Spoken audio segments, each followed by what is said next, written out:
Welcome, everyone. Welcome to the Dying Your Way podcast. It's going to be a great interview today with a great person. Her name is Barb Adler, and she's in the San Francisco Bay Area. She's a licensed marriage and family counselor, and she's done, going way back, a lot of work with the HIV/AIDS population. So she's very familiar with terminal life issues. And because she's a counselor, social work also comes into the kinds of things that she does.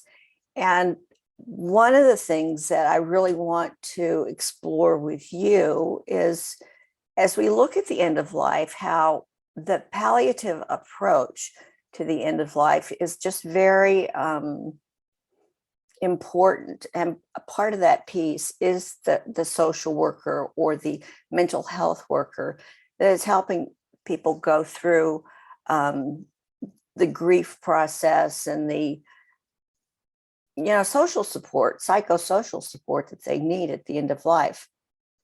And what I'm really excited to talk to Barbara about is that she's a specialist in grief and also in mindfulness. And we haven't explored that topic yet on the podcast, so we will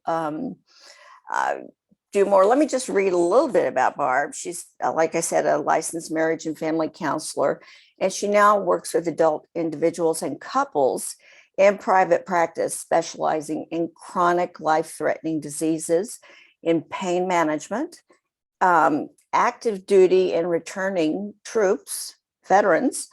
She's an expert working with people with sexual health and gender identity and addiction and trauma. So, and she's had a background in working with patients with dementia as well. So there's so many different ways we can spend this time together, and I'm not sure where it's going to go, but I just can't wait for you to meet Barb. So here she is. There she is. Hi, Barb. Where? It's been a while since we have seen each other, and I am just so thrilled to see you again after decades. Yeah. We don't look any different. We don't look any different. We really don't. I think that's true. Yeah. I do. I know.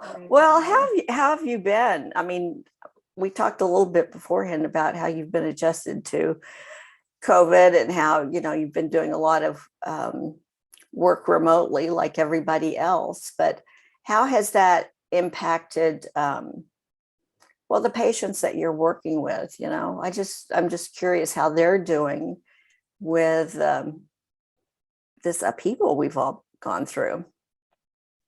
Yeah, it's hard not to, talk about this and bring it in, I think, to conversations and work and everything. It's just, it's our collective consciousness, which I think is a good thing to have a collective consciousness. Hopefully it'll do some good. Yeah. I guess time will tell. Human beings, right? Yeah. So, but it's been very interesting. So like I was saying before, we pivoted quite a bit in my work in my home, so I'm working from home. I'm mostly retired. I worked at University of California, San Francisco for quite a long time. And then I retired from there in 2015, but I still have my private practice. I don't take new clients, but I've been seeing my clients. I've been seeing them on the phone since this started.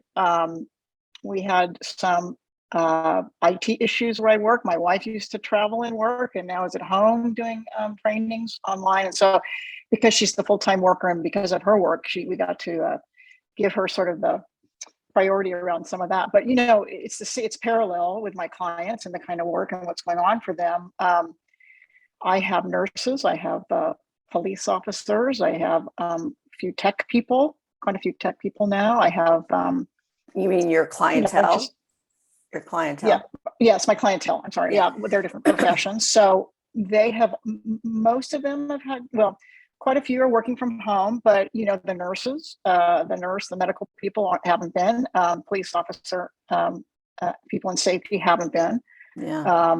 So, but it's been, I was saying also in the beginning, I'm doing phone for different reasons, but in the beginning I was saying, oh, I'm sorry. I mean, as a therapist too, with privacy and HIPAA, what platform could you use? People were used to be, oh, I'm not going to do a video call. I need to be face to face. Well, so many of our normal things, obviously, or whatever the status quo has really been thrown up in the air. And I think that's a good thing. But my folks were like, oh, please, can we do the phone? I'm so sick of the computer, or I'm on the computer all day for work. And it was really interesting. So we switched in that way. Now, having said that, there's a lot of stressors, do they have partners who they're living with, where they're living, being away from family. So, I'm working with people in my private practice. I'm working, mental health work. I'll also talk a little bit about the study I was doing, because that was face to face. What study was that? Tell us about that. Sorry, that was through University of Washington, UW, Seattle, Washington here. Part of the Goldstein Institute. I saw this job description a while ago, and Karen Goldstein is this researcher who has worked with the LGBTQ community for 30-something years, way before people were doing anything like that, around mental health issues and whatnot. And the aging population. She said to me, she's so funny. She said, I'm finally the age of the people I've been serving for 20-something years. Wow. Elders, right? Whatever, we're all elders now. But it was aging, how to help folks, LGBTQ folks, and a caregiver. Either one could identify as queer, LGBTQ in some way, lesbian, gay, bisexual, trans. And how to, the goal was how to stay home, how to help each other, how to help the person you're caring for. And this could be someone that is like, I think I'm forgetting. I don't know. I think I'm forgetting things, to someone they can't be in a hospital, but, to someone that's clearly impacted. So there's all these wonderful weekly interactions and behavioral modifications and things. And one of those things is, which I always bring up, is around depression and things, and how to have pleasurable activities in your life. Right. And one of the main things, what do you like? What would you like to do? So first of all, we couldn't go to people's homes anymore. It was in San Francisco, Los Angeles, and Seattle. So then it was, what do we do? And they were brilliant. And it went all Zoom. And it went then across the country. So here's a situation again where, and I have to say, the intervention, if you will, the study going to people's homes was such a wonderful support anyway. Well, a lot of times they couldn't get out of their house, so they couldn't do things. So this Zoom, and I'll talk about this too, is that support groups have been on Zoom.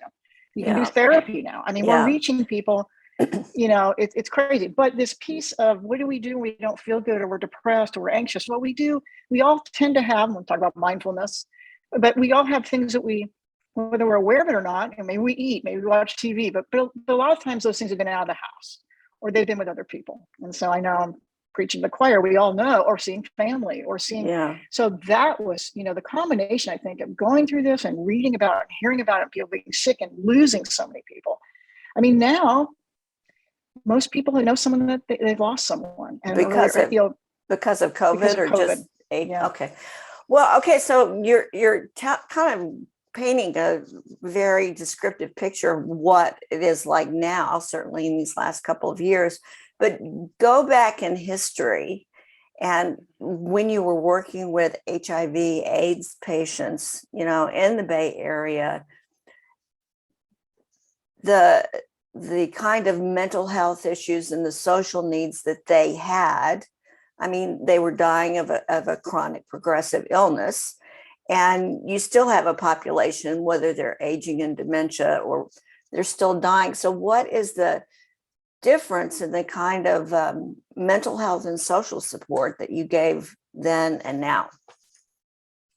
Well, it was, so I started in my agency. Well, I started as a Shanti volunteer, if you remember Shanti, in 1988. And then I started my agency in 1989. And Shanti was really started to support people dying, family members and people dying of HIV and AIDS. And I moved into doing breast cancer work and whatnot. But my agency, I started working, and I started an HIV test counselor. So when I started, the positivity rate in San Francisco was 25%. It had been 50%. We were the first test site, anonymous, they called it, test site at the time. They didn't want people to go use the blood banks to find out their status. So they made what was called alternative test sites in San Francisco. And that was what it was called, an ATS, whatever. So you could go, but not deliver, donate blood and then have blood supply, maybe have HIV. So, and so it was 25% positivity rate. So if you think about that, 1 out of 4 people coming in, we told them they had HIV. That's so high. And we had like 40 people coming in a shift. And at the time, what we would tell people is, it was a death sentence. I mean, we would not use that term and we didn't like it. But we knew that Kaiser, here in San Francisco, was doing some support, and that was our agency.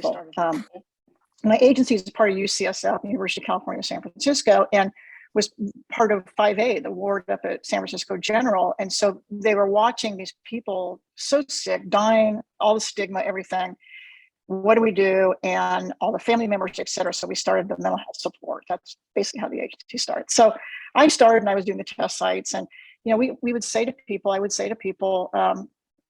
say, oh my God, am I going to die? Now, sometimes people were sick when they came in. Quite often they weren't. They already knew. People were. Yeah, they knew. And people were like, you should go have this test. It wasn't like you'd go to a doctor's office and they'd test you. I mean, if you were in the hospital, in San Francisco, at least, they probably would. Yeah. So we'd say, we don't know. And we started saying things like, I've known someone friend who's had this for 3 years, or, it would just be, but there was nowhere to refer them. We'd say, do you like your doctor? Do you have a doctor? But the stigma and also the homophobia, you name it. And these are mostly all gay men. Yeah. And so unknown. There's a lot of parallels again with COVID. It's really it's disease, and it's infectious disease, and it's the fear and all that kind of stuff. And what do we know about it, and what do we not know about it? And so these were folks that were, I also helped in my agency when I was doing that job.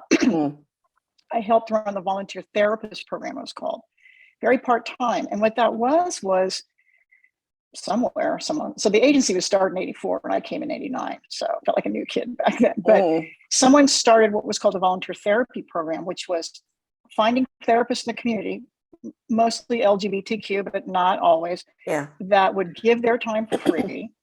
And we could refer people to them under this program for if they had HIV or AIDS, what was going on.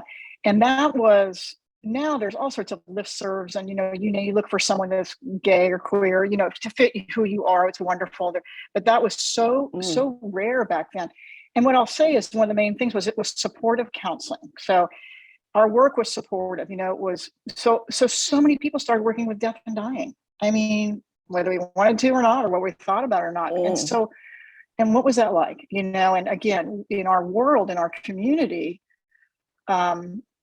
we used to read the Bay Area Report or the queer newspaper in San Francisco. You would open that up and you'd look at the death notices, and the people pages that you knew, pages, and pictures. And that's what you would do. And so we had this whole, funerals. I'm sure you talk to people. I think the guys you talked to recently were talking about that.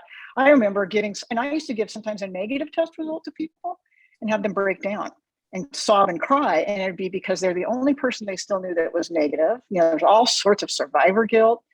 Oh, yeah. And, and who can listen to this? What's going, so it was very supportive, if you will. We didn't, I think all therapy should be supported, but it was really meeting people where they were. And it was a whole different feel and field, if you will. I have a grief specialization because of that, because I also went back to school, sort of started when I had started working this agency.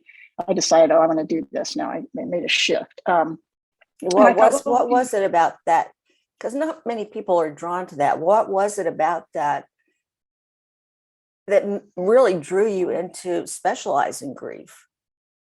Well, and it's funny. I'll go, you'll probably, anyway, I'll go way back. So when I was growing up, I don't remember people dying. I wasn't around people dying. Some of my early memories, I remember, like I said, I had older parents, older siblings, older cousins, you name it. Everyone was older. But I remember one time my parents said, one of my cousins, who was quite a bit older, had died. And they went to, I think a memorial or something. I'd never been to a funeral, never been to a graveside. And they came home, so my parents, and they said, oh, that was horrible. That was horrendous. We are not going to have a memorial or a service. We're not going to put you all through that. we're going to donate our bodies to science. It's going to be really cool. What a wonderful thing, blah, blah, blah. Okay, My speed forward. mother donated her body to science. Isn't that cool? Did your parents end up doing that? They did it. Okay. And they died when I was 28 and 30. So, Wow. So here I was with like, oh, we shouldn't grieve. We don't want to be upset when we die. Or not really knowing people that died. I moved up to the Sierras out of high school and lived up there for quite a while. And that's when I started meeting people my age or people that I knew that died, like, car accidents, 2-lane highways, it was the mountains, and it was life. So that really stuck with me. And then when I moved back to the Bay Area and I was out, now I had come out, I have an ex-husband up in the mountains, great life. But I came out here and I started to reconnect, and I reconnected with an old friend I knew from kindergarten. Yeah. And he's gay now, I'm gay, and we're still dear friends. So I will tell you that.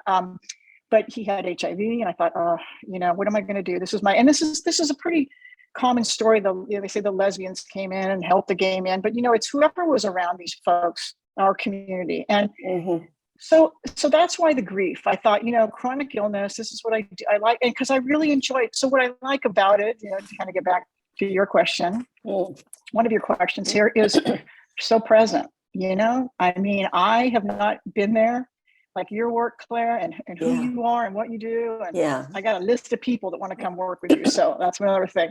But, I'd never been around birth, but I'd been around now a couple of people that had died. And it was one of the most spiritual, being present moments I'd ever experienced. And that was even before I had started doing my, graduate program and gotten into specialization.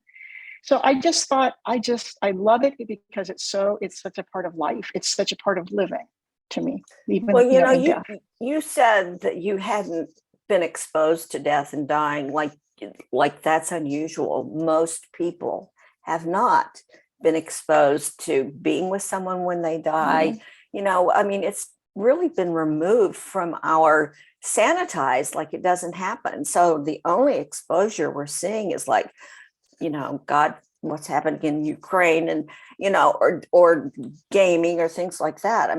And people really have so much fear around death, but you're describing a situation that I experience all the time, that it is a very awe-inspiring, it's not always perfect, but it is always sacred, because there's just something about that end of life process that is it's like a portal to your heart or something. I don't know how to describe it, but I think that's a perfect way. And I wasn't there. I was living in the mountains. So my mom, she was living near me, and she had cancer, and she lived about a year. She came back to the Bay Area, and I wasn't with her when she died. And they were also kind of doing that protecting me thing. Okay. Oh, maybe this will happen. We never talked about her dying. And I don't think she did with her doctors. I don't think that was, my memory of it.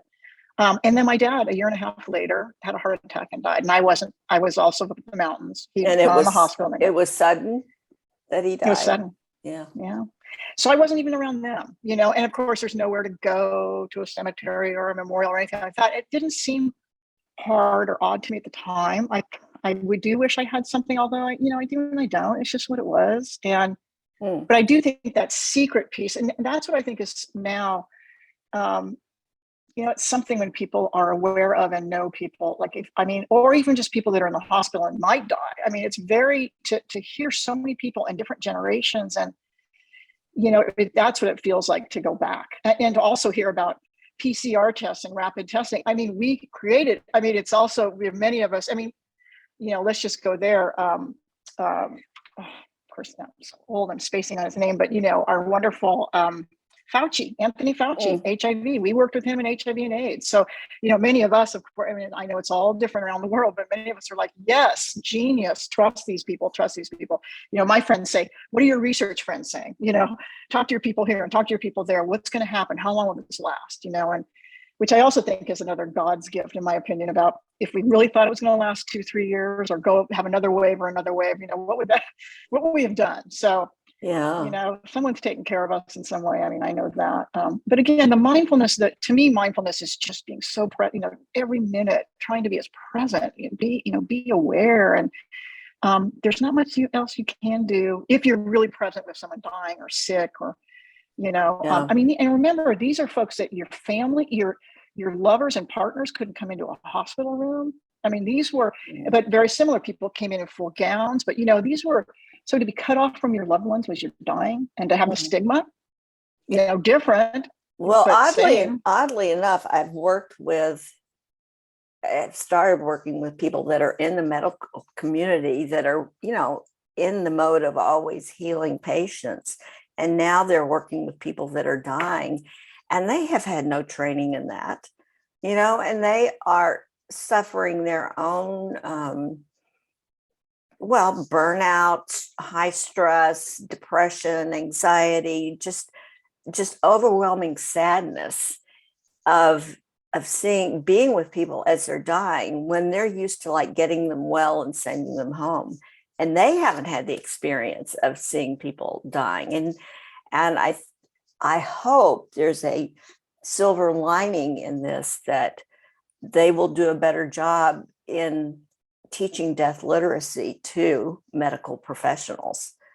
I think that would be, I mean, when I think of what you're doing and the ripple effect, I mean, to me, getting to medical people, I used to go in and do the medical students at UCSF every year and talk about HIV and AIDS or LGBTQ issues, because these are folks who are, they're fresh, they're new, and they're coming in, but they didn't have a lot of these other experiences. And we'd come in and talk about just HIV, about, are you really at risk if you're treating someone? Because again, the misinformation. Yeah.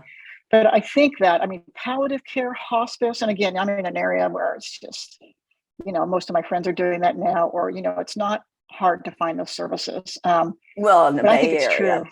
in the Bay Area, it's not.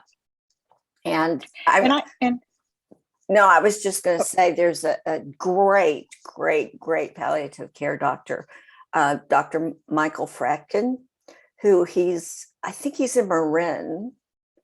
He's in somewhere in Northern California, but because of the California state laws, he can practice, and he does all of his stuff is on Zoom like this. He has the whole palliative care team, and he actually is. He's just such an amazing doctor, but he's really someone that any of your clientele, particularly if they're Medicaid patients. And I'll give you his information later on, because it would be a great connection for anybody in California to have to use his resolution. I'll send you the link. But anyway, it would be great, particularly if you have Medicaid patients. Well, that's so great, because so many people only take so much. And to also to answer the other part of your question, is that folks now, it is a chronic, manageable disease. And we want to test early. There's PrEP, which is pre-exposure prophylaxis or post-exposure. Started when nurses and doctors got needle sticks or whatever, and they'd start to give them all these antiretrovirals and anyway, so that they wouldn't become infected. Well, now there's all sorts of things you can do to either prevent or to take medications as early as you can. I mean, I have friends that have been they were HIV positive for over 30 years now.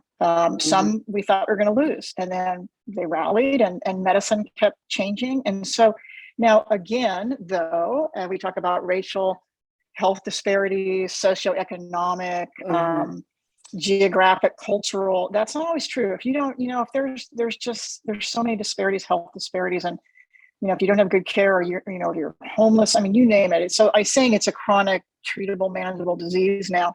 That's not always true, because in so many ways, people don't know they're sick until they finally are in a hospital, or they picked up by an ambulance, or they're dying, whatever the situation is. So, I say that, and it definitely has changed, but it just depends. We have so many disparities, health disparities, world disparities. Well, but you're seeing a lot of other diseases now, just because we're aging, but it's, I think it's the National Institute of Health that said 79% of us will die of a chronic progressive illness. And so, the people that are like your dad that drop dead of a heart attack, I mean, that's 19% or 21% that die suddenly. So what you're doing working with these people are giving them the social and the mental support that they need.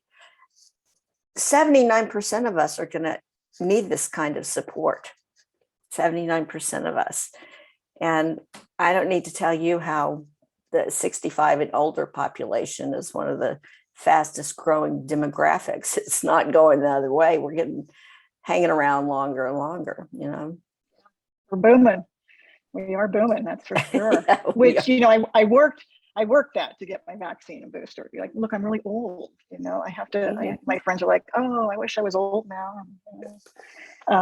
But it's, it's been, and it was interesting to watch. I always felt it was, in my mind, it was very romantic that my dad, passed a year and a half after my mom, because they've been together for something, but, I also, it's funny. I mean, I just thought about this, Claire, but I used to say for years, wow, I lost my parents when I was very young, pretty young. And I've been through all that. Then I watched my friends with their aging parents. And I was like, I dodged a bullet there. I have a mother-in-law, though, that's 96. And where is she? Independent. She's in San Diego and independent, living alone.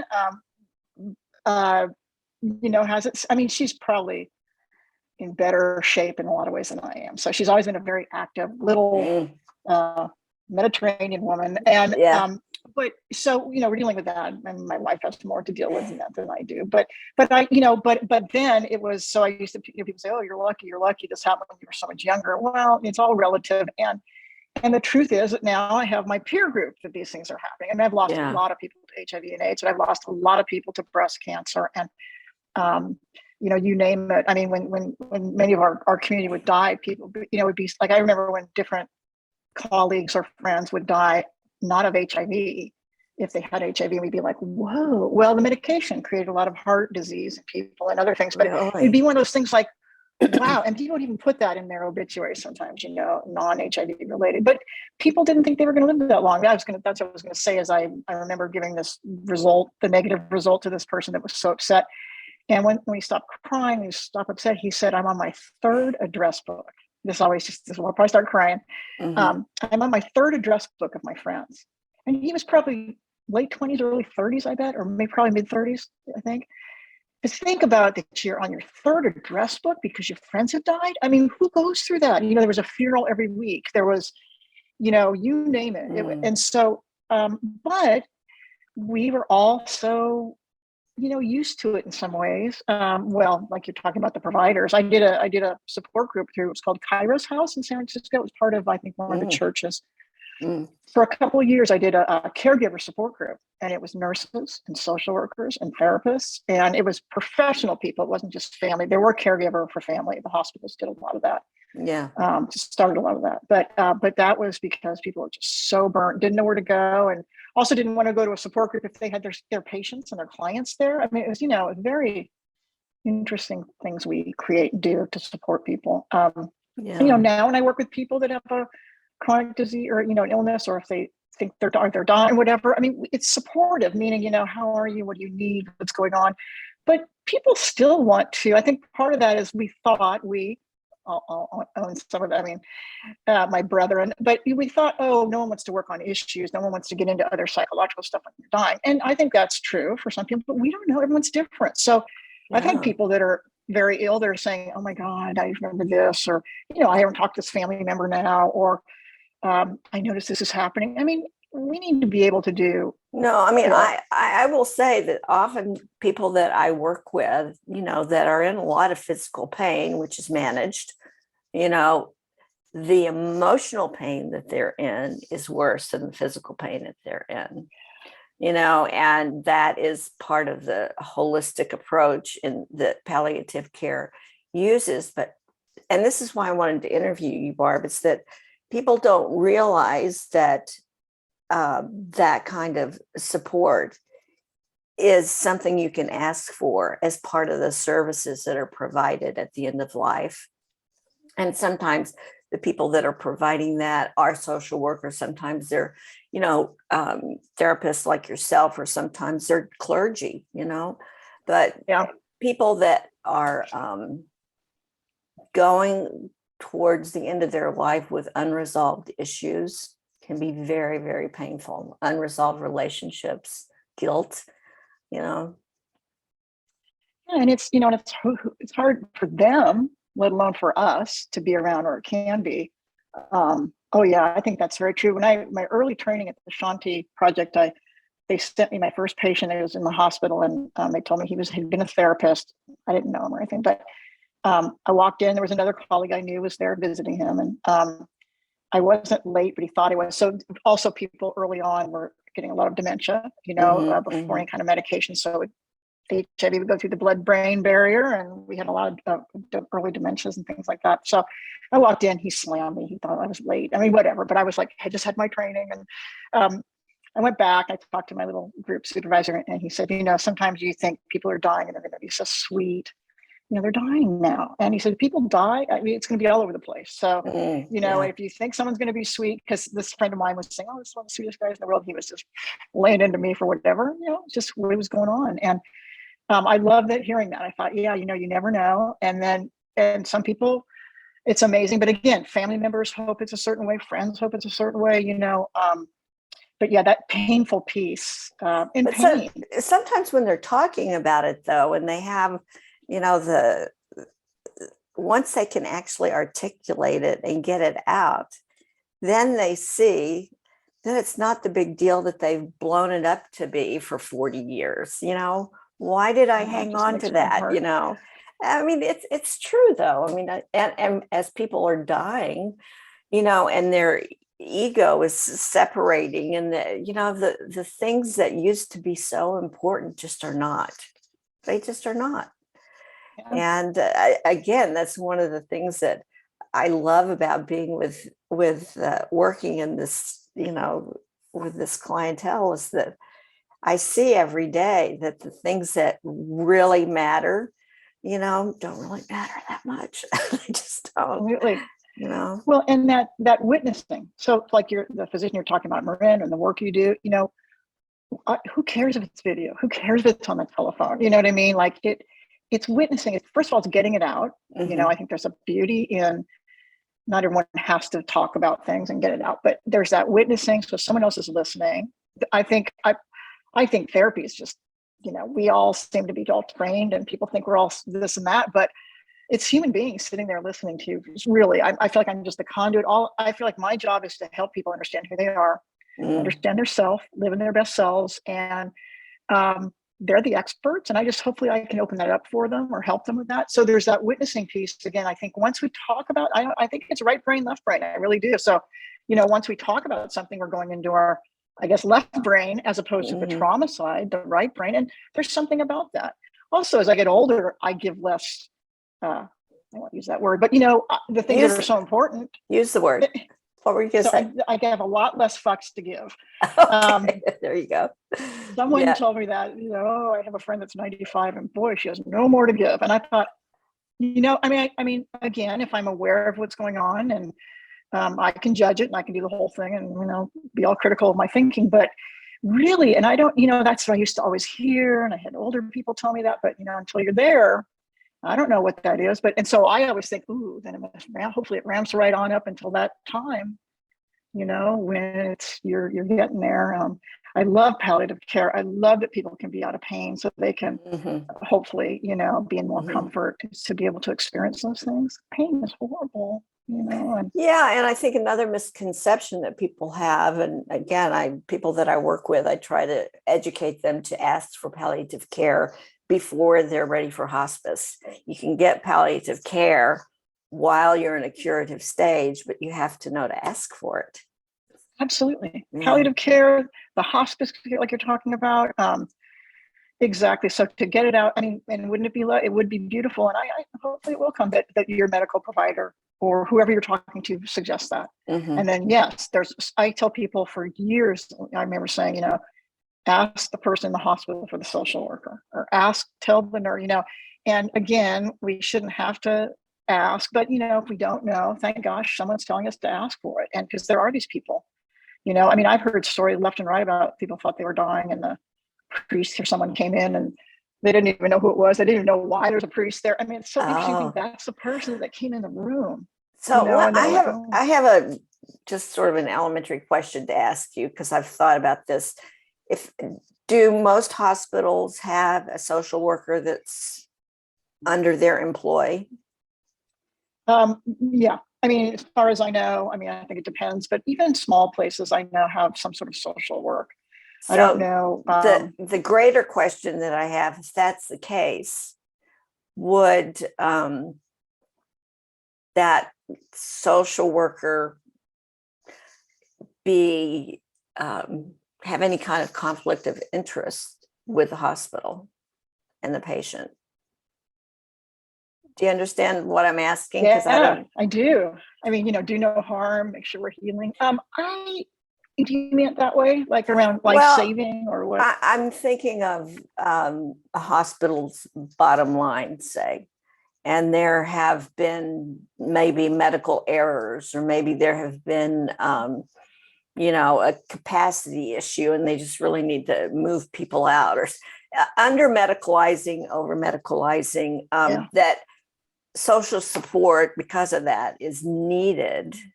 If it came from a hospital, are they going to be in a conflict of interest in positioning that patient to think a certain way so the hospital is protected? Is great that just question. I'm assuming maybe from some of your experiences, I mean, hospitals are even small hospitals are big, big things, big entities, mhm, big legal departments. It's a great question. I have not heard of that. And people I know that have done hospice work, mhm, I have heard some medical people talk about, uh, I mean, I think that's different, you know, like IC or ER people saying that this person's coding and they're for hours working on them, you know, mhm. and even if there's nothing in place and the family wants it, the doctors, I mean, it's a conflict for those people, but they have to do their job and do whatever. The social workers that I've heard, it's a great question. I don't know that, I mean, I don't think, I mean, they're really making referrals and they're really saying, you know, I mean, because the hospitals love the social workers too, because there's only so much you can do. There's only so much time. I'll let the social worker do Right, it, you know. right, right, right, right, Um, right, and I'm not, you know, I'm trained. I did a lot of social work in my work and research and things like that, public health, but I'm not trained as a social worker. My wife is a social worker trained also. And I'm always like, mhm, oh, I get to sit in a chair in a room and say, oh, why don't you call these people? You're the kind of person that goes out and helps them pay the bill or takes them to the doctor. You know, it's mhm, really, I mean, you mhm. have to have good boundaries too, but it's just gut wrenching. I really have not heard. Um, I'm sure hospitals, the bottom line, the bottom dollar. I mean, you don't want people nowadays. People are hardly in there for very long. I mean, I mean, but I've never heard, and I haven't probably talked to some in the last probably 3 years, which is pretty fascinating now, that does social work in a hospital. There's other bureaucratic stressors. I mean, you know, probably the amount of time they can spend with people. But it is a great question because I would imagine there's conversations about that Well, somewhere in the so hospital. a scenario that, happens through the fault of no one really is that people go into an emergency situation in a hospital and they don't have adequate advanced care planning, and they don't have a medical proxy or a power of attorney, medical power of attorney named, and or they have it and the doctors don't take the time to read it, or it's just misinterpreted. Maybe they even do. So it's like part of what I try to educate people to do is to get just an airtight, legal documentation, and have a strong advocate already assigned, ready to be right there Yeah. to effectively communicate, because that just is in a chaotic situation at the end of life. It's just really important that there's someone that will really stand the ground for you and advocate for you. And Definitely. yeah, and you'd like to think that a social worker would do that if there isn't that person around, that would be Yeah. something that a social worker could do for Yeah. someone. But I I don't mean, even know you if know, that's their role. But yeah, I mean, it is. And again, you know, is there one for a hospital? Is there two? I mean, how many people and what are their hours? What's their client patient load? It does remind me of the quote old days, because of what I said about hospitals and the homophobia. Um, we've all had power of attorney, medical power of attorney, long-term care. I mean, most of the people I know have had long-term care since they were 30, and they're like, why do you do You that? It's mean like, because we saw paying insurance. insurance? Okay. Yeah, for like home care, Yeah. because we weren't legally married. We didn't have a legal basis to be visiting or take care, or for anyone to even listen to us, especially if the family member of the person, the patient, doesn't like them having, being gay or whatever. So those things in place, it's, again, I think if you live with this and stigma and things like that, or not having a voice, basically, right? But again, you need to have resources. You need to be connected to have people even think in those terms. But like we're talking about, like, end of care, end of life. It is a breather. I mean, you get to go, I got all this in place, but it's scary. It's hard. I mean, people in my world that have lived with this, again, in HIV/AIDS, and then now, I mean, I still know people that go, oh, I should do that, and or updated. Many of us felt updated or whatever. Or, I mean, we have a family member, another, it's an in-law. Adore this person. It's an auntie, and she's back east, and she's in her late 90s. And we were just talking with some of their family members, and she's got a lot of stuff in place. She's hilarious. Activist from decades ago. But anyway, and she said there was one piece, I can't remember, something about a family member, a distant family member, and they want this in place, and they sent paperwork, and we tried to do some things from afar. Basically, she said, tell them to stop it. I've got everything in place. They'll figure it out. I mean, she did, I'll be gone. I mean, and we were like, right on. I mean, because there was still stuff to go on, but she was able to say that too. But it is such I do think, because to the social worker, whoever that is, they only have so much time. They can only do so much, obviously. So if but they do, there's notaries, they know how to get the paperwork going. Well, and now I'm trying to get everybody that does have their paperwork to like take a picture of it and put it in their phone, so they always have it with them. I think, well, Terry and I actually have a video card that it's a directive, and it's got a QR code on it. And in an emergency situation, I mean, you've got a video of us talking and saying, this is what we want. This is my medical power of attorney, so it's just, Perfect. It's I mean, really important. I also did a stint. I love this. I volunteered at the Alameda County Coroners too for a while. Wow. I also love anatomy and things like that. And because I sort of have a fascination, I guess, with death, it appears now that I'm saying this. But I did go help them, and just amazing, wonderful people. And I learned through them, well, first of all, just the way they respect and what they do and how it's fascinating. But one of the things that I had no idea is people, how do they go find the do not resuscitate, or what do they find for people if they go into someone's home and they're, whether it's an ambulance crew or the coroner or whatever. Usually a coroner means someone has died, obviously, that's the case. But and they open the fridge door, they know that there's people have, directions, or the freezer. I mean, I was amazed by how many people I heard, and just these are strangers to me, but cases of people that had certain things. And I loved how these people coming out, they're part of the sheriff's department. I had no idea when I walked in the room, oh, it's the cops, a bunch of cops. The caring and the way they are with people. Again, they directed people through so many. Now, this is all people have already passed, but and they help people with it, because again, this happens, and then family members or friends go, oh, I better get something in place, kind of a thing. And they would help people in that way. I mean, they were cops, they were, but they would, not that, I don't mean that bad, but they were sheriff's deputies, and they were amazing around this. Really, well, and most EMTs will know to look on like a magnet on a refrigerator, or open the door, and inside are instructions. Most EMTs know to do that now, so that's a good place. No idea. Thank you. You'll have to take my training. I'll just teach you everything. Well, trust me. And can I do a shout out for my new favorite podcast called Obituaries? Oh, wow. So it's a hilarious little duo, a guy and his best friend woman, but they talk a lot about death, and they talk about respect, and they'll read these beautiful obituaries, and they also talk about it's funny too, but but it's just the reason I bring it up is they're like, who listens to this? And people will bring up their stories about why and how, and like, I don't really have a fascination, but it's part of life to me, like, so why not? Yeah. Well, so I mean, how you and Michelle, how have you handled your affairs so far? I mean, I know you're legally Yeah. married, so you don't have that issue to deal with right now, but Well, we were married, as you know, in 2003, I but it was wasn't there. I legal. know. I know you were there.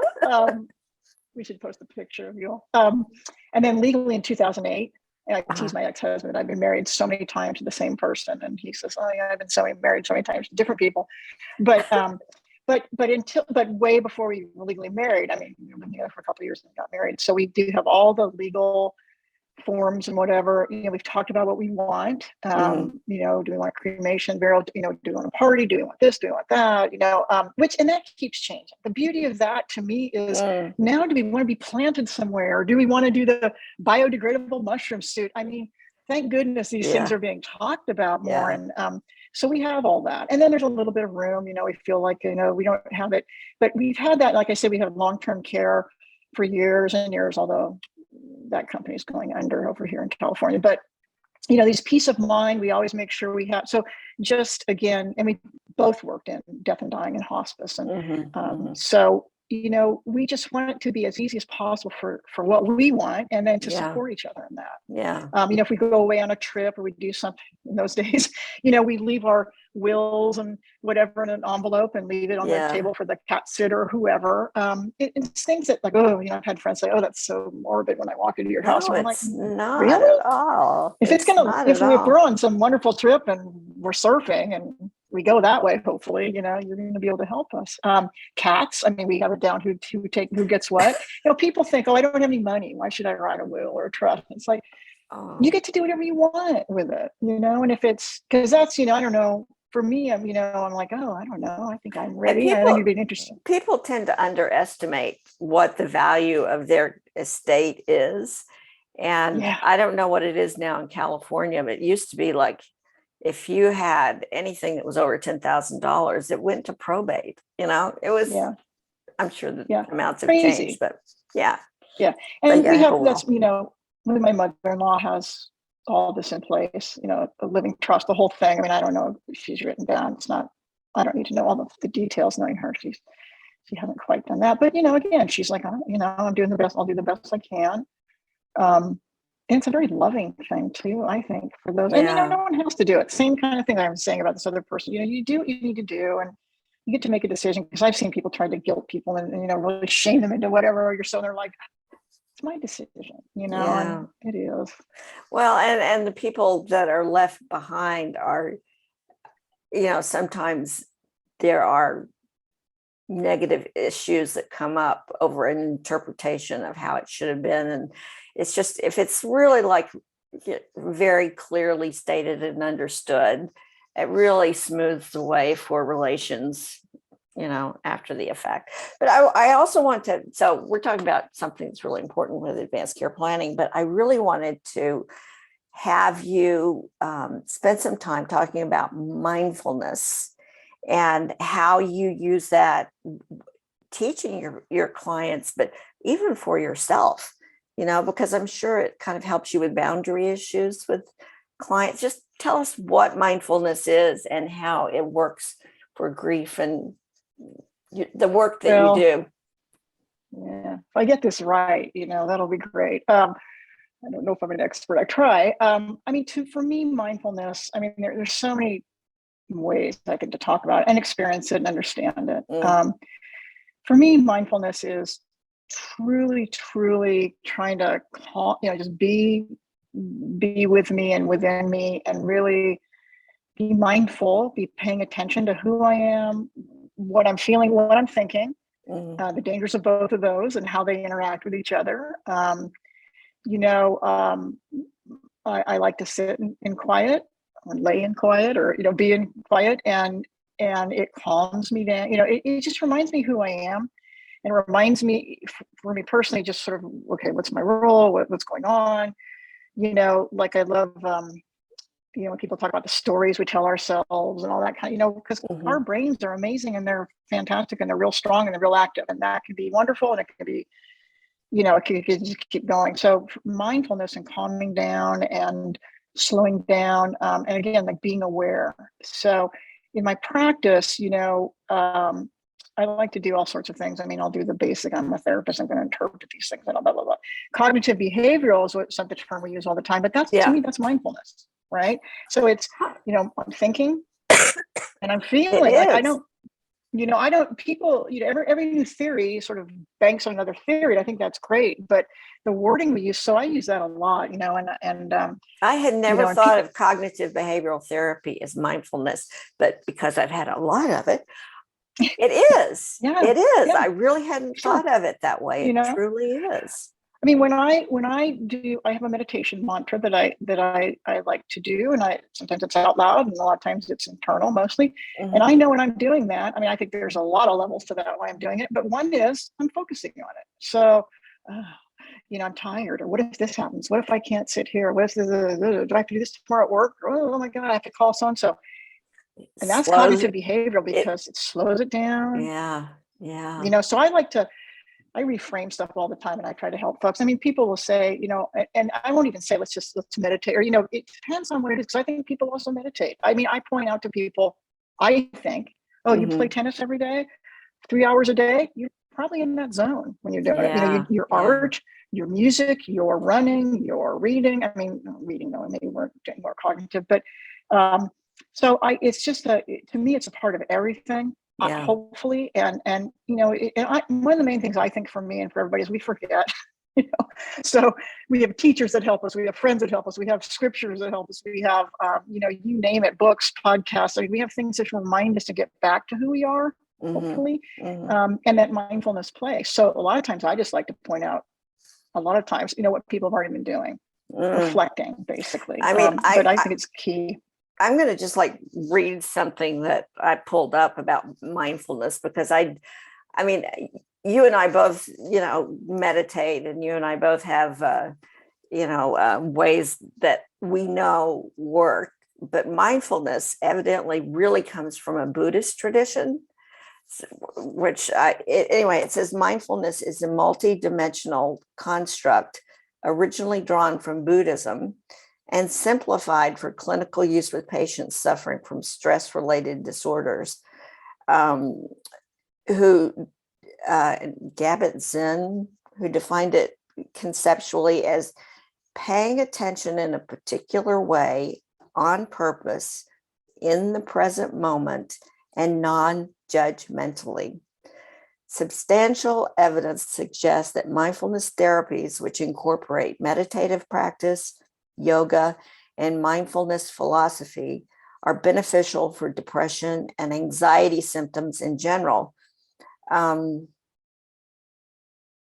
components, including acting with awareness, observing and describing present moment sensations. That's the cognitive behavioral therapy thing that I know of, and responding non-reactively and non-judgmentally to internal and external experiences.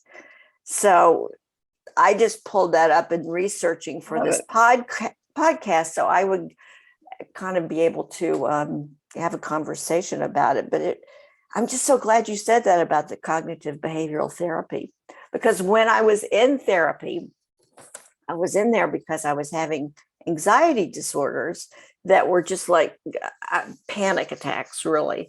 So I was with this head of the psych department at USC, and he was using me as a test subject to train his graduate students. He wanted someone who pretty much had their personality wrapped up, but didn't have suicidal or, addictive tendencies. And so I was selected. My therapist volunteered me. And I worked with him for a year, and it was just amazing to be able to know from a counting system, to be able to self-report or report to a therapist, was my anxiety level, between a 1 and a 10, well, it's, I'm excited about talking to you right now, and this is a meaningful conversation.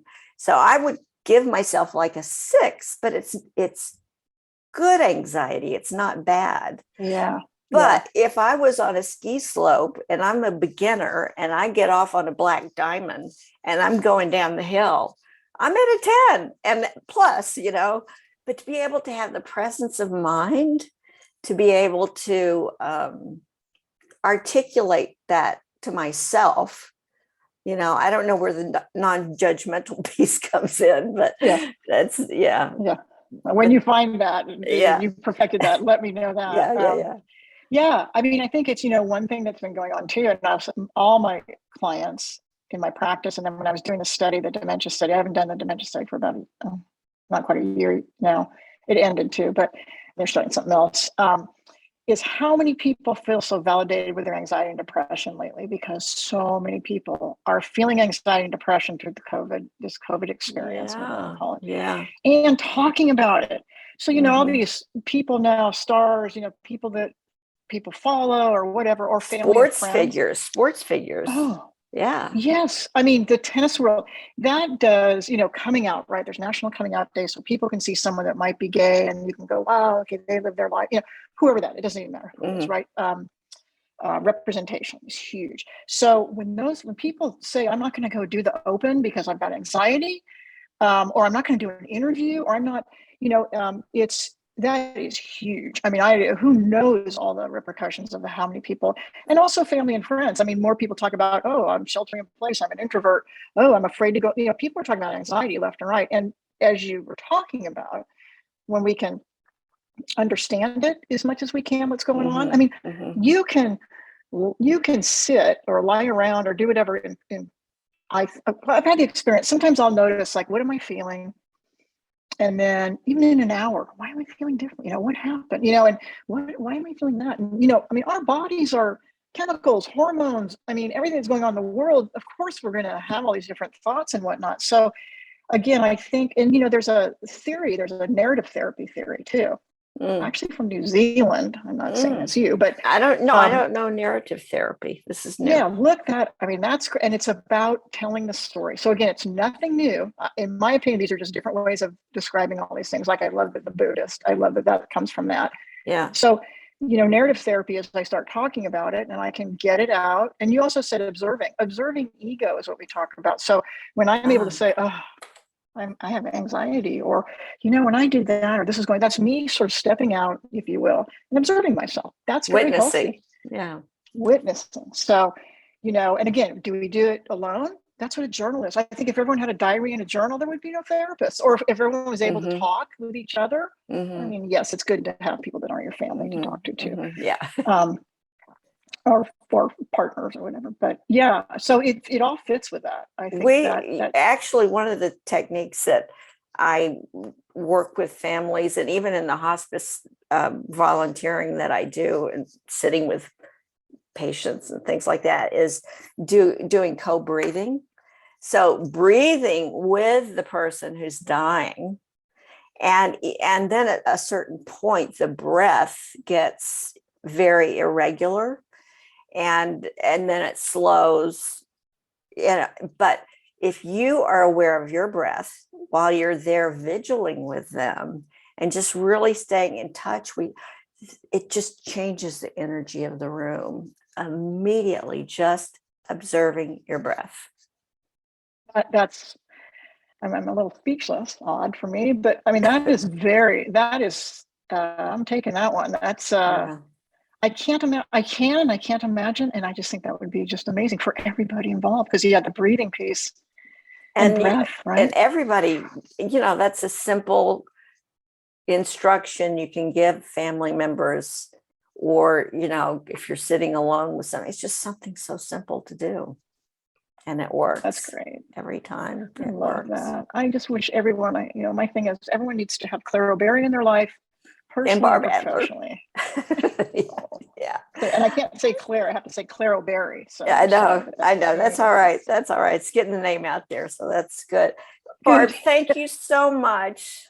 Thank you so much for just taking the time. And I know we had difficulties with your schedule and Michelle's schedule and the time difference that we have. And boy, I really, really can't tell you it's my great good fortune. Thank you. It's really, I don't do too much these days, but I'm like, I had to do this with Claire because it's just amazing.